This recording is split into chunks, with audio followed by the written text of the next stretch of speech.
하나님을 나의 주인으로 삼고 살아가는 우리 성도님들을 축복합니다.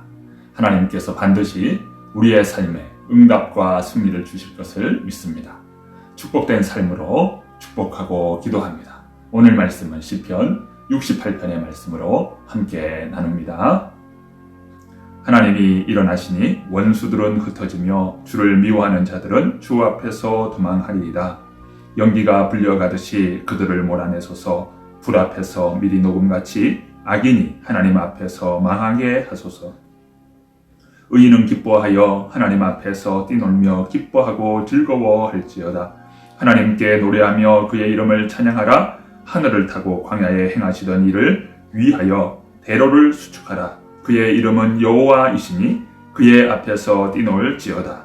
그의 거룩한 처소에 계신 하나님은 고아의 아버지이시며 과부의 재판장이시라. 하나님이 고독한 자들은 가족과 함께 살게 하시며 갇힌 자들은 이끌어내사 형통하게 하시느니라. 오직 거역하는 자들의 거처는 메마른 땅이로다. 아멘. 본시는 다윗의 시로서 찬양시라 할 수 있습니다. 역사 속에 개입하시는 하나님께서 궁극적으로 모든 대적을 멸하시고 자기 나라를 견고하게 해주실 것으로 믿고 찬양하는 노래입니다. 표제어는 이렇게 기록하죠. 다윗의 시 인도자를 따라 부르는 노래. 즉 본시는 다윗의 시입니다. 배경에 대해서는 다윗이 언약궤를 오벳에돔 집에서 다윗성으로 옮길 때 춤을 추어 찬양을 했지요. 바로 그때 지었다는 견해도 있으나 그보다는 전반적 분위기가 전투에서 승리를 표현하고 있다는 점에서 다윗이 암몬 족속과 전쟁에서 승리한 직후로 생각이 됩니다. 당시 암몬 왕 나하스가 죽고 그의 아들 한운이 왕이 되었습니다. 하나님은 나하스와의 관계에서 호의를 입었기 때문에 그에 보답하는 양으로 한운에게 조문단을 보냈습니다. 그런데 한운의 신하들이 다윗이 염탐하여 함락시키려고 보낸 것이라고 했습니다. 스파이를 보냈다 이 말입니다. 한운은 다윗이 보낸 조문객을 잡아서 수염 절반이나 깎고 의복을 중동 볼기까지 자르고 돌려보냅니다. 한운은 다윗이 분개하여 자기들의 이 성을 칠 것으로 생각하고는 암몬군을 소집하고 아람 연합군을 고용하여 일전을 준비합니다. 다윗이 그 소식을 듣고 요압과 정예 이스라엘 군을 원정 보냅니다. 이스라엘 군이 암몬성에 도착하자 암몬군은 성 앞에 나와 어귀에 진을 치고 아람 연합군을 따로 들에 진을 치고 있었습니다.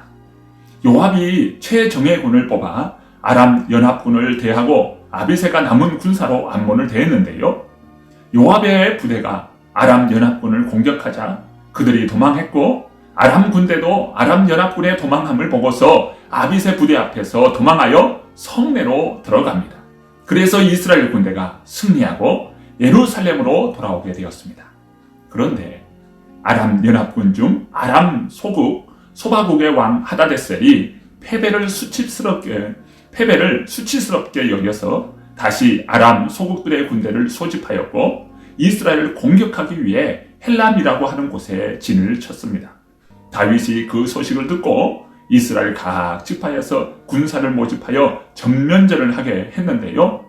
이때 이스라엘 군이 완전히 승리하게 됩니다.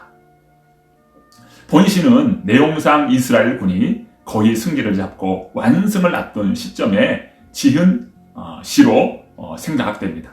다윗의 군대는 암몬과 아람 연합군과의 두 번에 걸친 전투에서 하나님의 언약궤를 앞세우고 나갔을 것입니다. 그래서 전투에서 승기를 잡게 된 것을 알게 되었을 때 하나님이 싸우시는 것을 느꼈을 것이고 하나님이 완전히 승리하게 해주실 것이라는 확신이 들었을 것입니다. 그래서 하나님이 일어나 싸우시니 대적들이 마치 바람에 불려나는 연기같이 불에 녹아 내린 것 같은 이런 대적들이 될 것이다. 결국 대적들이 망하게 될 것이라 표현하는데요. 본문 1절과 2절의 말씀입니다. 하나님이 일어나시니 원수들은 흩어지며 주를 미워하는 자들은 주 앞에서 도망하리이다. 연기가 불려가듯이 그들을 몰아내소서. 불 앞에서 미리 녹음같이 악인이 하나님 앞에서 망하게 하소서. 하나님은 선한 의도를 곡해하여 하나님 나라를 대적하는 자들과 싸우시고 물리쳤습니다. 그 군대의 수가 아무리 많아도 하나님 앞에는 아무것도 아니었습니다. 특별히 오늘 본문의 다윗은 하나님께 대적들을 물리쳐 마치 연기가 불려가듯이 불 앞에서 미리 녹음같이 대적 원수는 망하게 될 것이라 했습니다. 이것은 하나님께서 모든 대적과 싸워 이길 수 있다는 강한 확신 가운데 구할 수 있는 기도입니다. 그래서 의인들은 하나님 앞에서 기뻐하며 뛰어 놀라고 했는데요. 바로 하나님을 찬양하라고 고백합니다. 3절, 4절 말씀 읽어봅니다.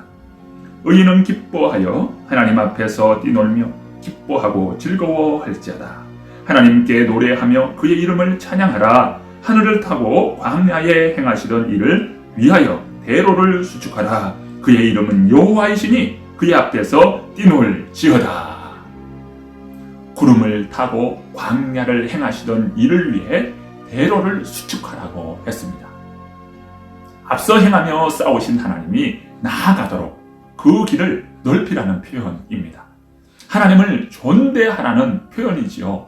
3절과 4절에서 의인들에게 기뻐하라, 뛰놀라, 즐거워하라, 노래하라, 찬양하라 이렇게 말하고 있지요. 의인들이 이처럼 할 수 있는 이유는 그 이름은 여호와이시니라는 고백을 가지고 있기 때문입니다.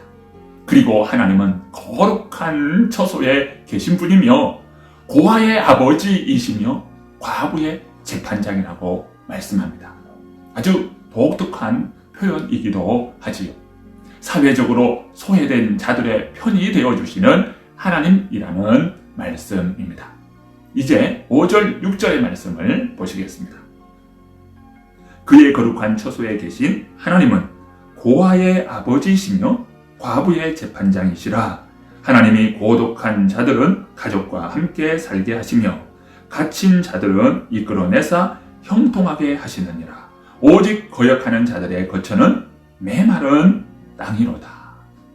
고독한 자들을 가족과 함께 살게 하시고 갇힌 자들을 이끌어내어 형통하게 하신다고 했습니다. 그러나 그러한 하나님을 거역하는 자들의 거처는 메마른 땅이라고 말씀하지요. 하나님은 스스로 살아가기 힘들고 자유롭지 못한 상황에 있는 자들을 자유와 행복을 얻게 하는 분입니다. 그러므로 하나님을 신뢰하는 자는 상황과 상관없이 하나님의 은혜를 받음으로 살게 됩니다. 반대로 하나님을 신뢰하지 않는 자는 하나님이 은혜에서 제외되므로 곤고한 상태에 있게 됩니다. 이스라엘의 참다운 승리는 하나님을 신뢰하는 것에서 온다는 것을 말씀합니다. 사랑하는 성도 여러분, 우리 성도님들은 이 하루를 살아갈 때 하나님을 의지하고 하나님의 이름을 찬양할 수 있기를 바랍니다.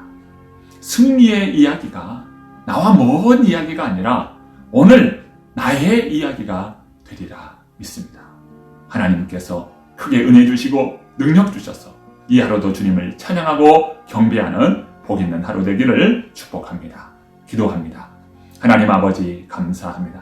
우리 사랑하는 성도님들 삶의 자리에 임하여 주시고 다스려 주시고 통치하여 주심으로 우리는 연약하고 힘이 없고 무능력하지만 우리 하나님은 전능하신 하나님이요 만군의 하나님이시기에 우리 주님께서 이 모든 일에 주의 승리와 주의 영광, 주의 능력을 보여주시기를 간구합니다.